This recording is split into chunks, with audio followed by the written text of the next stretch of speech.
Yeah, I don't know if it's. I think it's just part of the thing you go through when you go from being a role player to being a guy that's playing more full time. You are going, just like Joe the other day. I mean, those you're going to have a game where you make some mistakes. I mean, that's just part of learning to become a full time every down player is learning to deal with those. And it's a hard thing for us to recreate for him because that disappointment or whatever it is of not making a play, it's in the past we only maybe had a couple, so if you made it great, if you did, nobody really even saw anymore. And guys like Joe and Mark, they've got to get back out there and start swinging, and it's part of the process. I mean, all of our guys that are older now that have played a lot of ball, like Baker, Samaje, those guys, they've been through the ups and downs like that, and they've understood how to respond. And I think our younger guys that are now bigger, more impactful players for us on an every down basis, we'll learn that, and I think we'll get better going forward. Have you noticed his confidence take a dip or anything? Oh no, that's these guys. These guys have a lot of confidence. They don't make some plays. Sometimes you have a tough day, but he'll be just fine.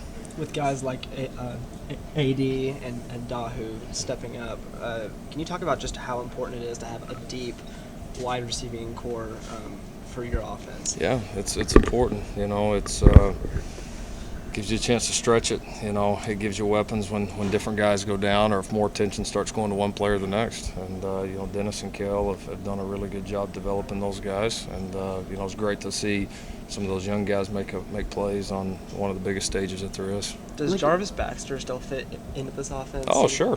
We've got competition. And it's like we tell them they all deserve to play, but you can't play them all. And so it's got to be who's performing right away. And Jarvis is, I think, really close to being back out there and making a push. But it's there's just a lot of competition both inside and outside right now. What's Kansas State doing to stop the run? I mean, are they loading up in the box, or do they gamble at corner and just play man, or what are they doing? They're really sound. I mean, they play their gaps so well. Is it a four-man front? It's a four-man front. They've. I think Coach Snyder will do that until the day he's done. And I mean, he's 104. Yeah, exactly. No, it's incredible. And they know what they're doing. They know where their holes are. They know how to cover them up.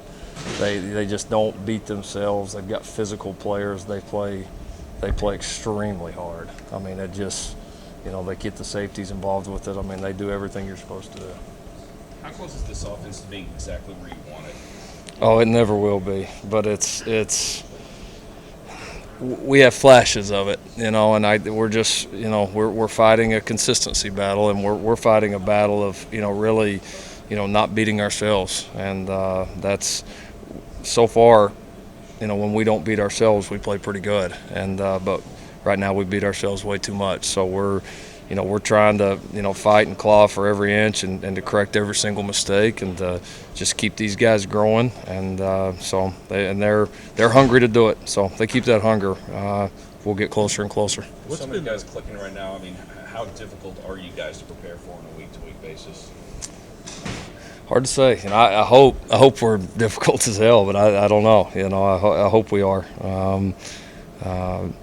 When we have all cylinders running, we do some things that are tough, but everybody else does too. And everybody's got good schemes. The players got to go make the plays, and if they continue to get better at making them, then we'll be tougher to prepare for. What's been the most important piece of the third down success recently? Protection. Yeah. Being able to give Baker time. Yeah, I mean that's the deal on third down, especially you play. TCU, Texas, some of these guys that rush the passer traditionally as well as anybody, and you got to be able to give those guys time. You got to make the competitive throws and catches too. But it starts with, having the ability to run it on short yardage, and then having the ability to protect on long yardage. And if you can do one, a lot of times that's good. If you can do both, then you got a chance to really be good. A couple of moves in the offensive line with Evans at tackle, so the inside, and then the emergence of Ben Powers seems to really have solidified this unit. Yeah, they're doing well. Trying to create some continuity, and we've got still some combinations of guys that we like, but we just said, hey, the continuity is important right now. And those guys are playing well, and Alvy's getting back closer and closer to being full speed, and so we'll have some guys right there, but if they're playing well, we're going to keep rolling with it. Are you surprised at all at how well the offensive line has played, considering the injuries that have taken place and the kind of shifting that you guys have? I wouldn't say surprised, but I'm, I'm very encouraged and proud of them.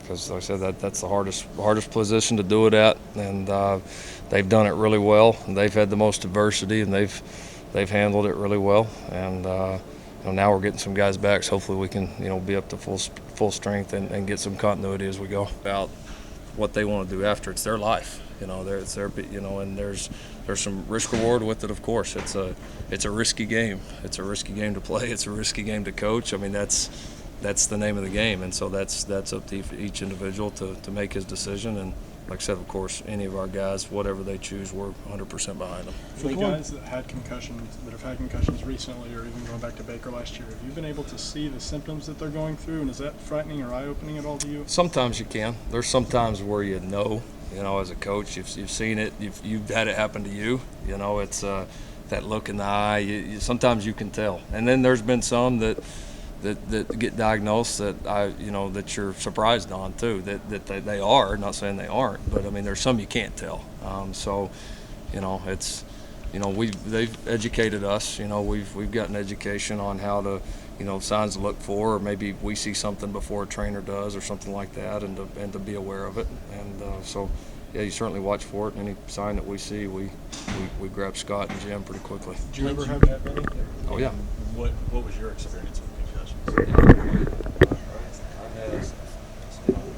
I had some, but I think at any era would have been. I mean, it's a scary thing. I mean, it's scary initially. You lose some, you lose a little bit of memory, short-term memory, and headaches, some of the different deals. And I think if you manage them right, you can bounce back from them. And I, luckily, even however many years ago, I think I did. Some people on some of those calls would question that maybe, but yeah, it's like I said, it's hard. It's so hard to compare our era versus this era now, because it's apples and oranges. It was the research wasn't there, the emphasis wasn't there. You didn't rest for a week after. I mean, it was it's a different era, and but kudos to the people for identifying this and hopefully making it better. Lincoln recovered the onside kick.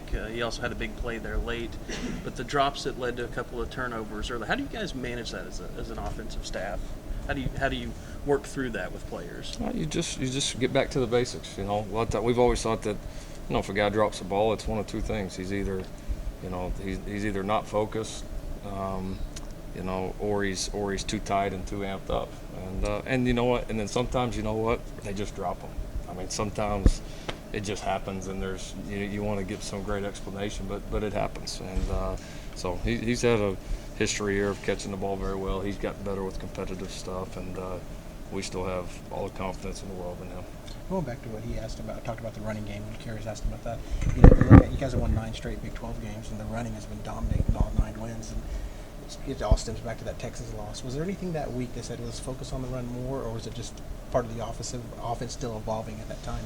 Not really. I mean, it was more, I think, just evolving and more being right on the cusp, and then finally just kind of getting over the hump a little bit, and guys just really trusting and believing in it, and then able to kind of take the necessary steps from there. We stayed healthy, after that. We were able to build continuity up front. That was the first game, I think, that we played Drew in Orlando at tackle.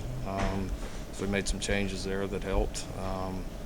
So no, there wasn't an increased emphasis, but it was just get better, and we did some things, like I said, personnel-wise, and just got some confidence. You were a student assistant once, and now you've got Daniel. I was wondering, just what's that experience like, just overall, but also what's the day-to-day like? Well, it's different for different people. It's all kind of based on what you put into it. Some guys approach it, just something I do a couple hours a day, and some people approach it like a job. So, it's like anything in life. You'll get out of it, what you put into it. And so, if this is, I know he wants to be around the team a lot. I don't know that if he wants to coach after or what he wants to do, but it'll probably be something that hopefully he can learn some good lessons from, regardless of what he goes through. But how did you approach it when Mike asked you to do that? Oh, full-time job. I mean, because I knew I wanted to coach, and I wouldn't have stopped playing to not do it any other way. And so, yeah, when I decided to do it, I said I work just as many hours then as a student coach as I do right now. But you weren't getting paid then. No, and you no, enjoyed no. classes. No, this is better. Did you ever want to did you ever think that maybe it's not worth it when you're working 80 hours a week and you're not making a dime? Nah, 'cause that's how I knew this is what I wanted to do. As you mentioned with the concussions, we know more and more about how to treat, prevent. We also know more about the dangers of it. Just kind of off that, this is a game you love and have devoted your life to. Just kind of you kind of balance that, knowing that, as you said, football is a very risky game in some ways.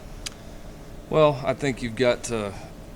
I think there's two sides of it. You've got to eliminate the things that you can. You've got to eliminate the unnecessary, parts. Whether it's, like I said, we've done now the less contact in practice.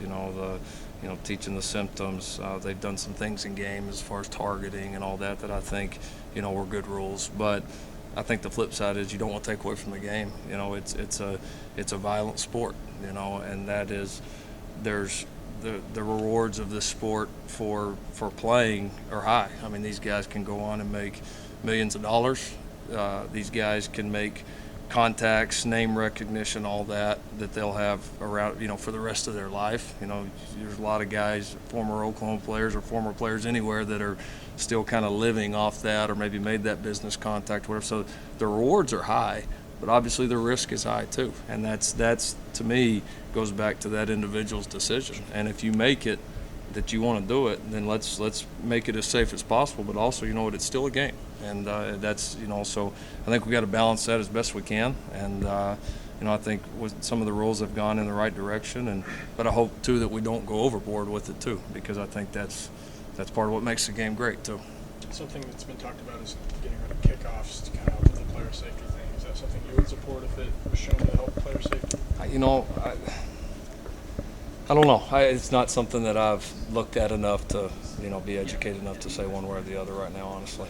How have you seen, how concussions are treated from, the standpoint of the program, from OU to East Carolina to Texas Tech? I mean, obviously we know more now, but just, how it's treated in general. Well, it's not. I wouldn't say the difference in the programs. I would say just more the difference in the eras.